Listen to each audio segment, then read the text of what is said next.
بسم الله والصلاة والسلام على رسول الله. أهلا بكم النهاردة معانا في فيديو جديد إن شاء الله. النهاردة عندنا أفكار معتمدة على الورق القديم المستعمل، فيلا بينا نسمي الله ونشوف هنعمل ايه مع بعض. أول حاجة كده معايا عندي ده ورق ملازم قديم مستعمل هنبتدي نشتغل بيه. خدت معايا كده هنا ورقة وبدأت إن أنا أطبقها بالطول. هبتدي إن أنا أقصها كده زي ما حضراتكم شايفين. هاجيب معايا غيرة، ده غيرة خشب، وبدأت ان انا احط في طرف الورقة كده وهبتدي ان انا اوزعها بايدي او بفرشة اي حاجة، وهلزق طرفين الورق على بعض. بقى معايا الطول اللي احنا شايفينه ده. عن طريق عود خشب كده هبتدي ان انا الف زي رول على بعضيه. انا كبرت الورقة بحيث ان هي يكون معايا الرول اللي انا بعمله ده يكون قوي ومحمل معايا، وهبتدي الف لحد ما اوصل للنهاية بالطريقة اللي احنا شايفينها دي. طبعا هنا تقدري زي ما قلت لكم تستخدموا اي نوع ورق متوفر عندكم. وفي الاخر خالص بعد ما لفيت الرول بتاعي بدأت ان انا اوزع معايا مسحة صغيرة برضو من الغيرة، وهبتدي اقفل الرول ده. اداني الطول اللي احنا شفناه ده بيرجع هنا حسب طول حسب عرض الورقة اللي انتوا استخدمتوها. انا هنا خدت منها مقاس 9 سنتي. حابين نخليها اكبر من كده مفيش اي مشكلة، حابين كمان اقل من التسعة برضو زي ما احنا عايزين. هبدأ بقى اجيب معايا خيط، ده خيط كروشيه هستخدمه. هبتدي ان انا الف واغطي بيه الرول بتاعي كله. تقدري تستخدمي اي لون واي نوع خيط انت عايزاه وحباه. تمام. المتوفر تقدري تعملي بيه الفكرة. مجهزة معايا مجموعة كده كويسة على حسب العدد اللي انا محتاجاه للفكرة بتاعتي. معايا قاعدة من الكرتون وبدأت ان انا عايزة القاعدة دي اكمل، يعني هقفلها برضو بقطعة كرتون زيادة من بره كده، علشان عايزة العرض بتاع الجوانب بتاعة الكرتون تكون عريضة شوية. وبدأت كده ازود بالطريقة اللي احنا شفناها دي. وبعد كده هنبتدي لو في اي زيادات بنقصها معانا. انا مستخدمة كرتون عادي جدا، اي كرتون متوفر عندك برضو. وزعت معايا لزق دبل فيس من الداخل بالطريقة دي. الخطوة اللي انا بعملها دي انا هلزق او هغلف قطعة الكرتون بتاعتي ببواقي قماش متوفرة عندنا في البيت تناسب الشغل اللي انت هتعمليه مثلا. فانا هبتدي ايه هلزق القماش بتاعي بلزق الدبل فيس. طب انا لو حابة الزقه بغيرها تمام، حابة الزقه بسيليكون برضو حسب المتوفر عندك. بس انا بحب الزقه بلزق الدبل فيس لاني بيبقى ممسوح كده ومظبوط. الغيره بيحبب تحت القماش وبتحسي كده ان هو ممكن اوقات في قماش بيعلم فيه الغيره وشكله اسفل السيليكون فشكله ما بيبقاش حلو. تمام. فعشان كده يا اما استخدم غيره ده الافضل يعني، يا اما استخدم لزق الدبل فيس. لزقت كده الجوانب برضو بغلفها. وزي ما احنا شايفين انا برضو مغلفة اجزاء صغيرة من الكرتون، كرتون خفيف مش تخين. وبدأت ان انا اغلف بيه برضو قطعة القماش وهقفل برضو بيه الجوانب. كل ده بيعزز لي قطعة الكرتون او بيخليها قوية معايا افضل يعني.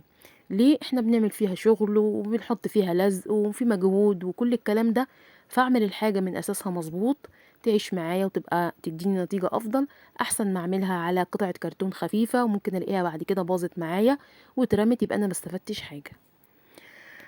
غلفنا كده زي ما احنا شفنا من بره ومن جوه، والزيادات اللي طلعت معايا او انا مزودة قصدا ان انا ازود من القماش في الجوانب، وهطلع بالزيادة دي هقفل بيها الجوانب بتاعة الكرتون، يعني هطلع بيها على فوق. وهنا انا استخدمت زي ما انتوا شايفين كده السيليكون عادي جدا. جبت معايا 4 أعواد خشبية ودولت هيبقوا بمعنى أصح أساس الفكرة. أنا دلوقتي هلزق مع بعض الرولات اللي احنا عملناها دي. فالأعواد دي هتخلي لي الفكرة بتاعتي قوية جدا وفي نفس الوقت عملية أكتر، هنشوف دلوقتي مع بعض ازاي واحنا شغالين. فبحط نقطة كده من السيليكون وبنزل بالعود الخشب ده في طرف الكرتون كده لحد الآخر. تمام. وبعد كده هبتدي بقى اجيب الرولات دي وهبتدي ان انا اثبت كده اول رول في قطعة الخشب عن طريق طبعا السيليكون. وبدأت ان انا همشي بقى ايه واحدة واحدة كده كل الرولات بتاعتي جنب بعضها. تمام. بالشكل اللي احنا شايفينه ده. آه الفكرة كلها بمعنى أصح مش هتكلفك حاجة إلا شوية الخيط فقط لا غير، والباقي طبعا كله متوفر عندنا في البيت إن شاء الله. خلصت كده زي ما انتوا شفتوا. طبعا ده بس تثبيت مبدئي مش لزق ثابت، انا لسه هكمل عشان تبقى الفكرة مظبوطة معايا. وبكمل باقي الفكرة بتاعتي، بقفل كل المستطيل بتاعي بالطريقة دي. حلو، ممكن اعمل الفكرة دي على شكل مدور او على شكل مربع زي ما احنا برضو نفضل. خلصت كل كده الاجزاء، وحاولوا يعني اخر واحدة تلزقوها يعني لحد اخر طرف نقفل بيه الفكرة بتاعتنا.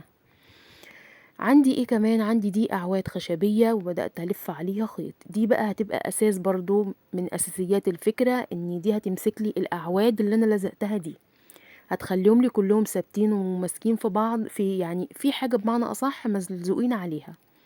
وده الطول بيرجع هنا حسب طول قطعة الكرتون اللي احنا بنستخدمها، عرض وطول. وببتدي ان انا اقفل بالطريقة دي، وغلفتهم بنفس الخيط اللي انا استخدمته عشان تبان حاجة واحدة. عندي هنا ده خيط مكرمية ضفيرة متضفرة من 6 اطراف، وضفيرة تانية متضفرة من 3 اطراف. انا اخترت طبعا ايه درجات الالوان، هنا بترجع حسب ذوقك وحسب امكانياتك وحسب زي ما انت عايزة، يعني اللي يناسب ذوقك اعمليه. انا هنا استخدمت التركواز مع الاسود مع الروز، فنسقي الالوان بالطريقة اللي تحبيها. بدأت ان انا الزق الضفيرة اللي هي من 6 اطراف في الوسط بالظبط، وبعد كده هبتدي اقفل الطرف اللي من تحت بالخيط الاسود اللي هي الضفيرة ال3 اطراف، وبعد كده هكرر نفس الخطوة فوق التركواز زي ما احنا شايفين.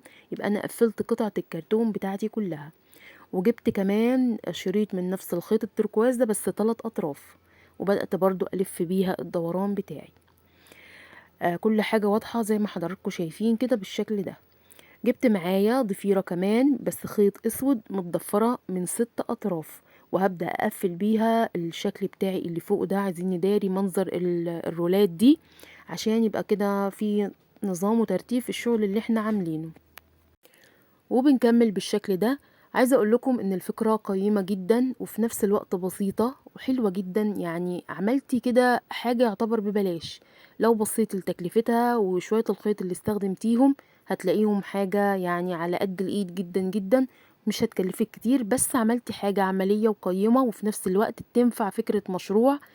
الناس اللي بتقدر بجد تسوق دي حاجة كويسة يقدروا. احنا بنعمل يعني بحاول بقدر الامكان ان انا اعمل معاكم افكار تستفادوا بيها، وفي نفس الوقت اللي حابب يعمل فكرة مشروع يقدر يعمل الافكار او ينفذ افكار من الافكار اللي احنا بنعملها مع بعض.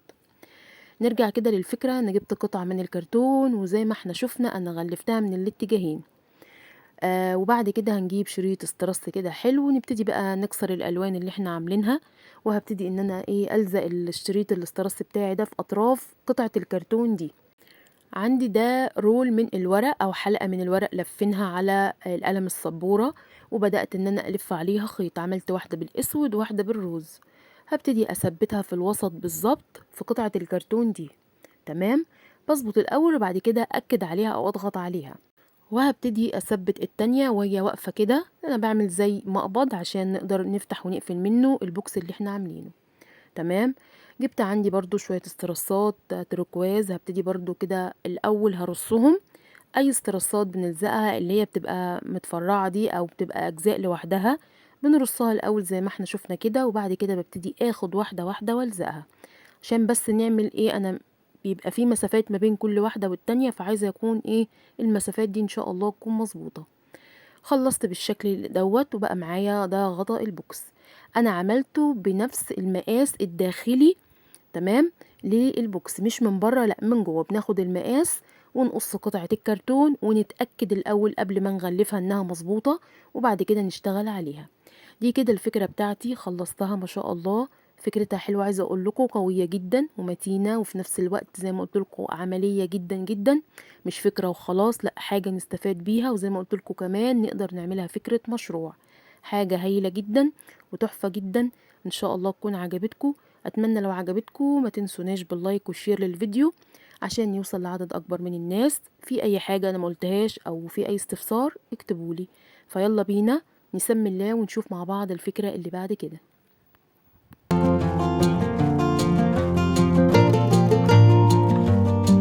الفكرة التانية معايا، انا جبت ورقة بس دي ورقة من كتاب برضو قديم. بدأت ان انا برضو اطبقها بالطول، وبعد كده بدأت ان انا اقصها. هبتدي الفها. اللفة اللي احنا لفيناها في الفكرة الاولى غير اللفة دي، مختلفة دي عندي. هبتدي دلوقتي كده عملت زي رول بس كبير، بدأت ان انا بعد ما لفيته وضغطت عليه بالمقص. جبت معايا الرول اللي هو اللاصق ده او ممكن قلم سبورة، هبتدي الف عليه رول، اداني الشكل ده. هجيب معايا الخيط وهبتدي ان انا الفه على الرول. هنا برضو الخيط، نوع الخيط واللون حسب ما انت عايزة. تمام، بس انا مستخدمة خيط كروشيه في كل افكاري النهاردة. هلف الرول بتاعي كله ومجهزة هنا معانا مجموعة زي ما احنا شايفين. هبدأ ألزق كل اتنين، أو يعني هلزق كل واحدة جنب التانية. تمام كده، بالطريقة دي مسحة كده في الجنب وابتدي أضغط لحد ما تلزق معايا تماما. اداني فرع مكون من 13 حلقة. هاجي بقى أجيب جزء صغير من الخيط اللي احنا استخدمناه وهبدأ ألف كل اتنين، يعني أنا عملت الخيط دبل وهبتدي ان انا ألف كل اتنين كده بقطعة خيط صغيرة. هيديني شكل وفي نفس الوقت هيمسكلي الحلقات دي في بعضها أكتر، هتبقى يعني أقوى وأفضل من اللزق كمان. تمام، بنأكد عليها عشان بس تبقى الفكرة مظبوطة معايا. وببتدي ان انا اعمل الخطوة دي في كل الحلقات بنفس الشكل. تمام، فما شاء الله هيديني شكل وهيديني في نفس الوقت ثبات، اداني المنظر ده. هكرر نفس الخطوة بنفس الطريقة. هبتدي بقى اقفل الفرع ده على بعضه، هيديني شكل حلقة كبيرة، وهلزقهم جنب بعض. وبرضو اخر اتنين هنبتدي نكرر فيهم نفس الخطوة اللي عملناها خطوة الخيط. تمام كده، خلصت. وهيديني برضو المنظر اللي هنشوفه مع بعض ده. انا مجهزة حلقة كمان كبيرة بنفس الشكل بنفس العدد. تمام كده، جبت معايا قطعة من الكرتون وحطيت عليها CD وبدأت اخد الدوران بتاعه. قصيت معايا الدايرة، وبعد كده جبت معايا قماش، ده كان قماش عندي بتاع شنط التسوق. بدأت ان انا هغلف بيه دايرة الكرتون دي، وزي ما احنا شايفين انا سايبة زيادة او قصة زيادة في القماش عشان اقفل بيه دايرة الكرتون على الاتجاه التاني. مجهزة هنا كده معايا اتنين هلزقهم على بعض عشان عايزة تبقى القاعدة معايا قوية، وهقفلهم بالطريقة دي. هاجي بعد كده قصيت شريط من الكرتون بعرض 3 سنتي، والطول هيبقى حسب طول الدايرة اللي احنا قصيناها. وهبدأ برضو أغلفه بقطعة القماش أو بنفس قطعة القماش عشان نغطي كل الكرتون. وبقفل بالشكل اللي احنا شايفينه دوت. هاجي بقى اقفل معايا القاعدة اللي احنا عملناها مع بعض كلها، يعني بعد ما اركب الشريط ده هيديني قاعدة من الكرتون متغلفة. بقت معايا بالشكل ده. هنجيب بقى الحلقات اللي احنا عملناها. ولو لاحظنا هنا انا بحط السيليكون على كل حلقة من الحلقات، وهبتدي ان انا الزقه او اثبته على القاعدة بتاعته. وامسك كده واحدة واحدة اضغط عليها لحد ما تلزق معايا تماما. ال- الحلقة التانية هبتدي، بصوا هعمل ايه، بحط السيليكون في اطراف كل حلقة صغيرة، في الطرف بتاعها ده والطرف بتاعها ده، عشان خاطر الاتنين ينزلوا يلزقوا على بعض. هنشوف دلوقتي ازاي. وبلزق الجزء التاني بنفس الشكل. طبعا السيليكون هنا مش هيبان ولا هيبقى فيه اي حاجة ان شاء الله. وببتدي ان انا اثبت بالطريقة دي. عايزة اقول لكم برضو باذن الله مقاساتي مظبوطة، لو اتبعنا كل الخطوات اللي احنا عملناها هتطلع معاكم الفكرة تمام. لزقت كده خلاص معايا. وهنيجي بقى في الجزء اللي تحت ده، كان عندي شريط جوبير يناسب الفكرة. هبدأ ان انا الف بيه الدوران من تحت كده، وهبتدي افنش بقى بالطريقة اللي تناسبني او حسب الامكانيات او حسب الحاجة المتوفرة عندي. عندي شريط سيلفر كمان رفيع كده، هبتدي ادخله مع الالوان اللي انا عاملاها. جبت عندي خرز لولي، هبدأ ان انا احط كده في كل حلقة من الحلقات دي نقطة كده من الشمع، وهبتدي ألزق الخرز دوت. هيديني برضو منظر حلو جدا وشكل جميل للفكرة. اللون السيلفر مع الألوان نكسرها كده شوية عشان الفكرة تبان معانا. هخلص كل الفكرة بتاعتي بنفس الشكل. هنشتغل بقى بعد كده. عندي ده نفس مقاس قطعة الكرتون CD، واحدة كمان دايرة من كرتون كمان بس أقل منها ب1 سنتي. زي ما انتوا شفتوا كده أنا حطيت الاتنين على بعض، لو لاحظتوا هتلاقوا واحدة أكبر من التانية. وهبتدي إن أنا طبعا غلفناهم زي ما غلفنا الأجزاء الأولى، وهبتدي ألزقهم على بعض. تمام كده، لو احنا لاحظنا بصوا في مسافة ما بين دي وما بين دي. هجيب عندي الشريط السيلفر اللي أنا استخدمته، هلف بيه الدوران على الغطا. أنا هعمل برضو فكرة بسيطة كده وهكمل باقي الفينش بتاعي. معايا هنا حوالي 8 حلقات، 8 حلقات. هبتدي كده اوزعهم، يعني اثبتهم الاول على الغطا، وفي المكان بتاعهم المظبوط. وبعد كده زي ما اتفقنا بناخد حلقة حلقة نوزع عليها السيليكون بالطريقة اللي انا شغالة بيها دي، وابتدي ان انا الزقهم زي ما حضراتكم شايفين. ليه؟ علشان تظبطوا كده المسافات والمقاسات جنب بعضها. انا بعمل زي شكل وردة او على الغطاء اللي احنا عملناه. وطبعا الجزء الاخير هيبقى ده المقبض لليد. كان عندي خرز برضو لولي من نفس الخرز اللي استخدمته ده، اللولي السيلفر.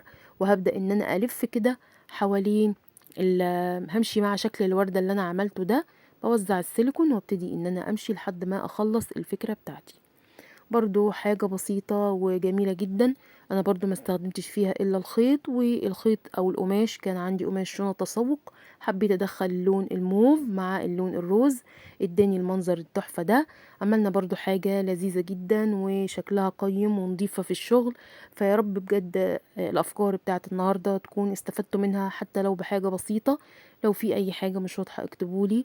اشكركم طبعا على حسن الاستماع، بحبكم في الله، شكرا جدا ليكم. والسلام عليكم ورحمة الله وبركاته.